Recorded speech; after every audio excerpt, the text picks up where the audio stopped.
Om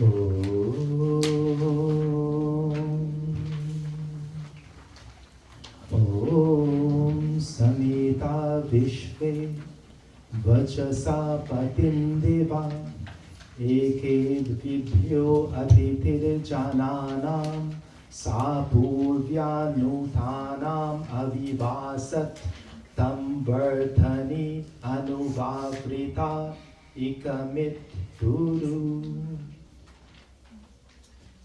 I will not explain the entire mantra, but the substance. Oh man, all of you, come to our refuge.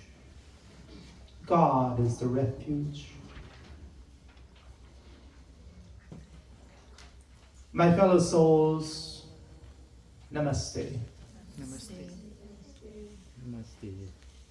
Feel good, feel proud. You've made it here today. If you were looking for an excuse, those who were looking for an excuse, they found one. It is very cold. It was snowing in Long Island when we left. You did not look for an excuse. You decided that yes, you wanted to take this step forward with us. This step with us here in Mandir. And you have made it here despite the freezing weather. So thank you. And I also thank you for all of you who followed me, who are on this journey with me hand in hand over the years.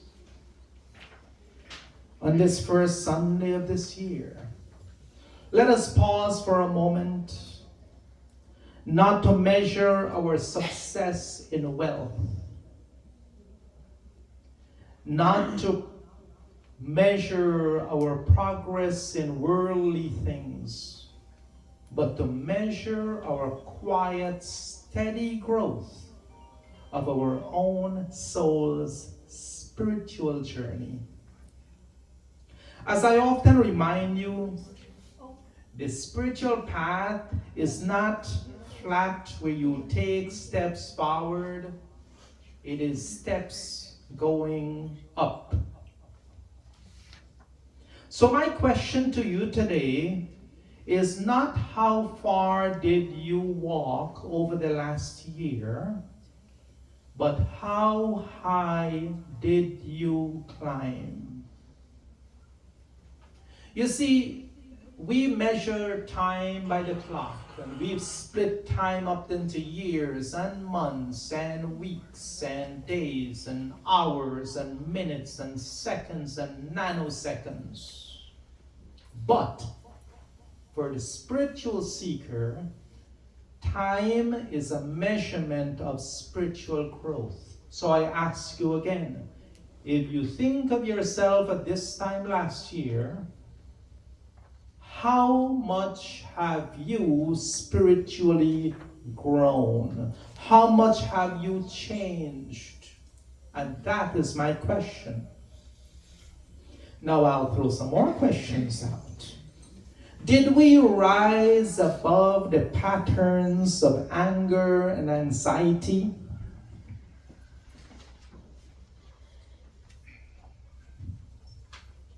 Did we leave behind the gossip, the bitterness, the restless habits that rob us of our own peace of mind?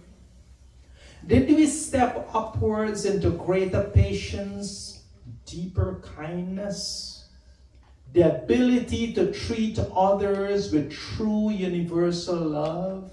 Have any of us accomplished that or risen from where we were?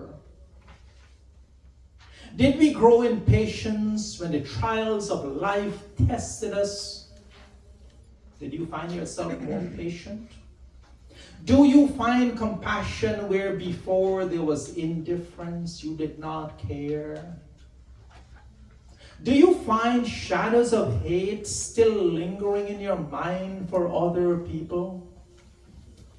Do the pangs of anger, anxiety, and jealousy still disturb your heart? Do careless words of dislike and negativity and always putting down others, does those words still pass your lips?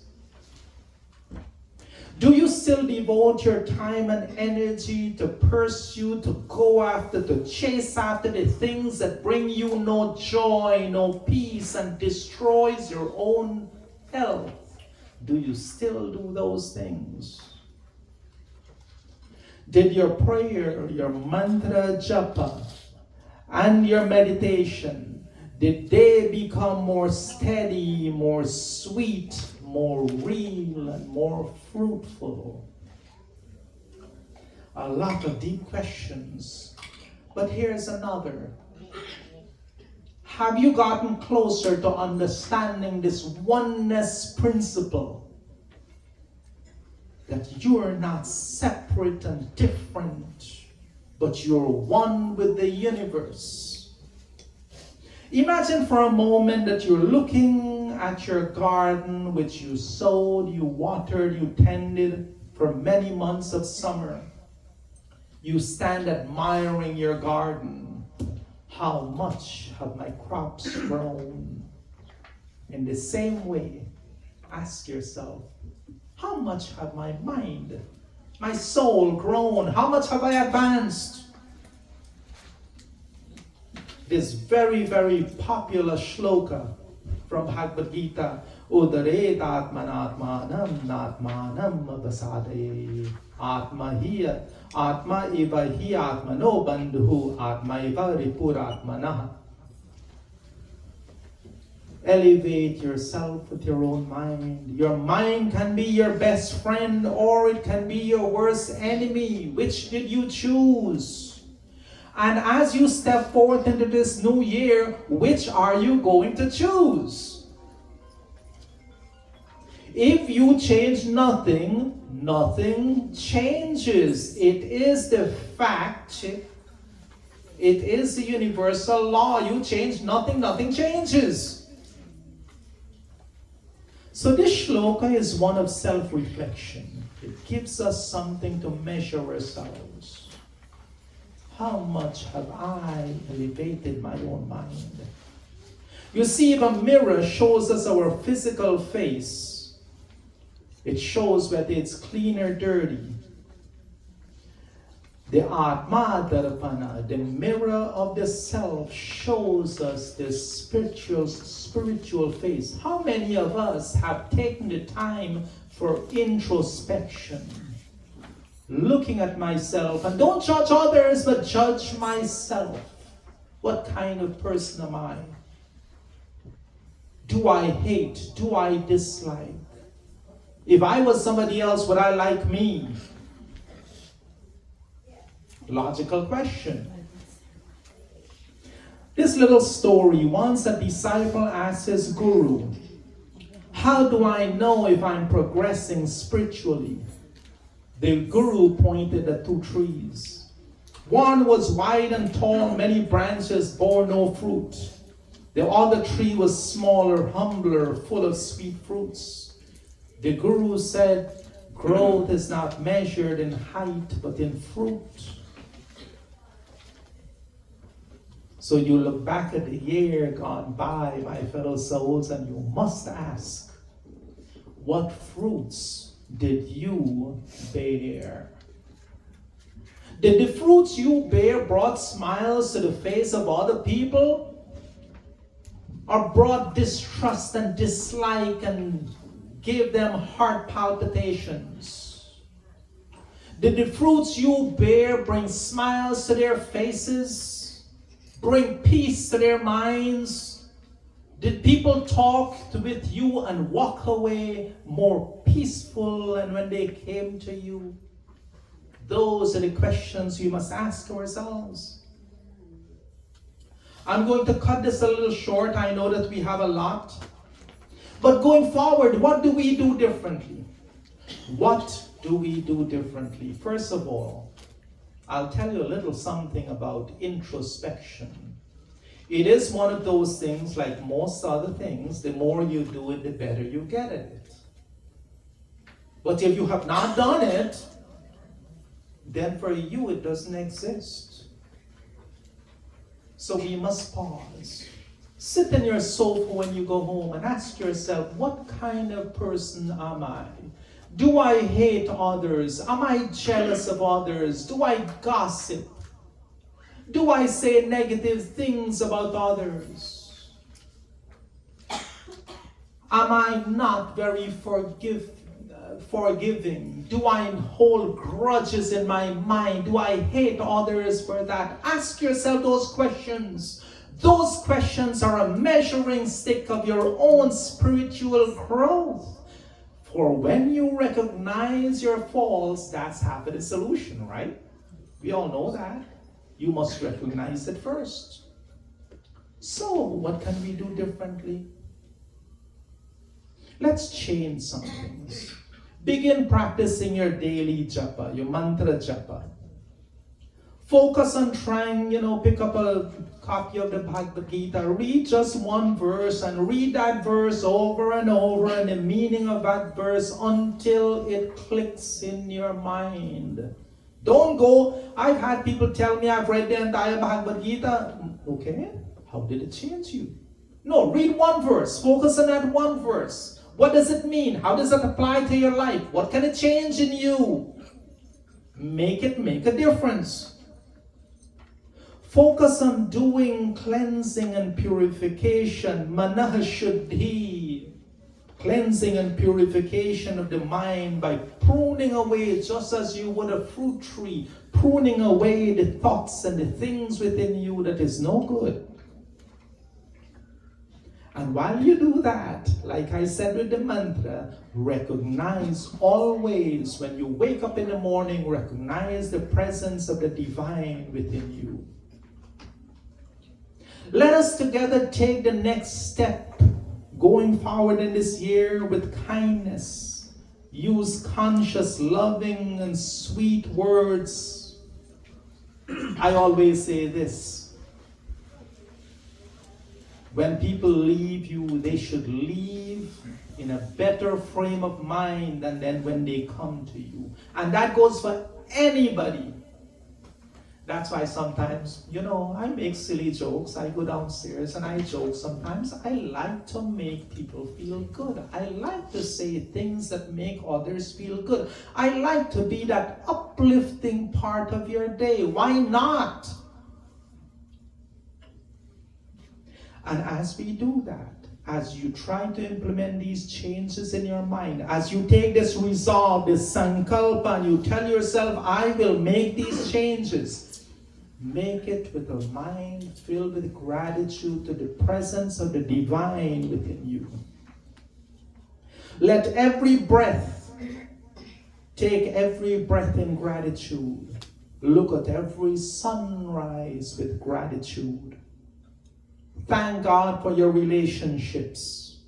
Thank God every time you step into mandir here with your spiritual family. Thank God for having that family, that mandir family that brings you together spiritually.